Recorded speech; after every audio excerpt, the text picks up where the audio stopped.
This is video 6 on exam prep for the lead up to the half-yearly exam coming up. I'll be looking at chapter 13 in this video. Chapter 13 isn't really that long. It's mainly about naming chemicals, writing down chemical formulae, so on and so forth. It's useful to know the different states of substances. So you've got elements. These are made of only one type of atom. So e.g. gold. When you buy a gold ring, you're hoping that it's made of only gold atoms, okay?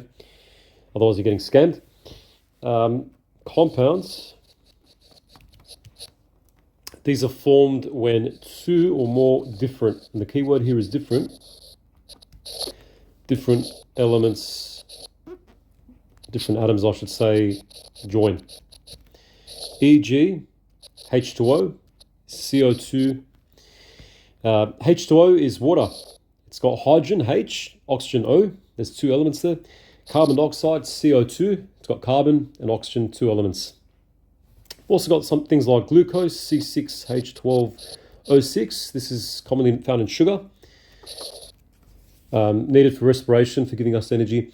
You've got carbon, hydrogen, and oxygen. Okay, these are all compounds. I'll give you a question here. How many elements are there in the following?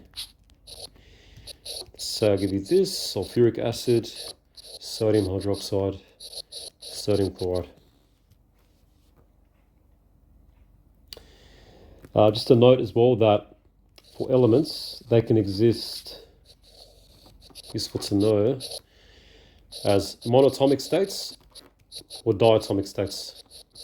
Monatomic, think monobrow, one, okay? They exist as single atoms. These are the noble gases. At the very far right of the periodic table, the last column, helium, neon, argon, krypton, xenon. Those elements, they're noble gases. They exist as single atoms. Diatomic, these are the non-metals, apart from the noble gases. So these are all the gases like oxygen, O2, N2, H2, so on and so forth. Di means two. Think of dice. The prefix di means two. Two oxygen atoms, two nitrogen atoms, two hydrogen atoms. Let's get into ionic versus covalent compounds. So an ionic compound is a metal and non-metal joined together. Covalent compound is a non-metal, so two non-metals joined together.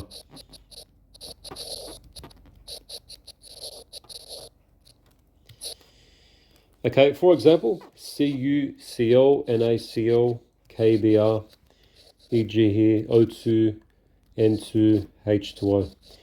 Ionic, so periodic table, Cu is copper, it's a metal. Cl is chlorine, that's a non-metal. Na is a metal, Cl is a non-metal. K is a metal, Br is a non-metal. And you typically see them written as metal first always, and non-metal second by convention. Covalent compounds, two non-metals, so two, in this case, two oxygens joined together. Two hydrogens joined with one oxygen. You need to know your prefixes. Hint, 1 to 5 will be fine. So mono, di, tri, tetra, penta. That should be sufficient. You don't need to know all the way up to 10, not necessary. Naming them, so you need to use prefixes to name them. With ionic compounds, you don't need prefixes. It's typically the metal that goes first, as written here, and non-metal second. But you always end in "ide," as we'll see here. So let's name this substance here. What you do is first recognize this is a covalent compound because N is a non-metal, O is a non-metal. So you write, so nitrogen, there's two. You write di in front of the nitrogen, use the prefix. There's three oxygens, so it's trioxide.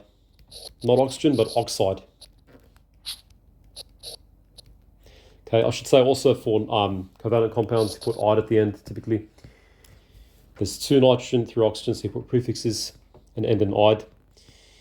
Suppose I ask you to now name, actually I should say to write the chemical formula for this. sulfur trioxide. Sulfur goes first, S. Typically, this is a covalent compound here. Trioxide, oxide is oxygen, so you put O, stick it together. Tri, the 3 goes down here. I want you to now try these. Try naming these.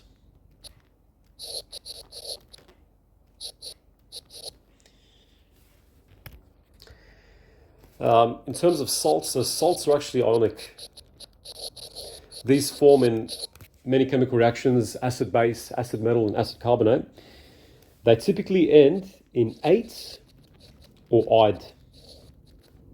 That's their ending. And a note with polyatomic ions, these are the ones, so polyatomic, poly means many. Think of a polygon, it's got many sides. Polyatomic ions, these are ions made of 2 or more elements. So OH minus, these are the ones you need to know for the exam. Hydroxide, sulfate, carbonate, phosphate, and nitrate. Just these 5, these will be fine. You don't need to know acetate or anything like that, promise. So here's, once again, I did this in the previous video, I'll do it in this video too. Here's how you know how to write them down. So hydroxide, Hydr is hydrogen, oxide is oxygen, OH.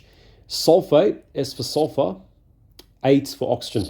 Whenever you hear the ending 8, means it's oxygen, A to E. Carbon 8, phosphate, nitrate. It's just the charges you need to know. Most of them have 2 charge. I should say 2 or minus charge in this case, in this list here. That's polyatomic ions. Make sure you memorize those. You can form, so if I have, let's say, this, that's an ionic compound. You have to be careful because that's a metal and that is all together, that's a non-metal. You have to recognize that that's sulfate because potassium is in group 1. It's got a charge of +1. Sulfate is written like this by definition, charge of -2. When you combine them, the 2 comes down, the 1 doesn't come down. Okay. Now, in terms of the history of the periodic table, you don't need to know the dates. So history. Don't worry about the dates. Mendeleev will be good to know. Moseley as well, and what they did. Okay, in terms of triads, octaves and all that, you don't need to know those. Just know the main contributions from Mendeleev and Moseley. They're important to know. Don't worry about the dates. Obviously know the order in which they came, Mendeleev and Moseley, and their contribution. But that's really it for chapter 13. It's a short chapter.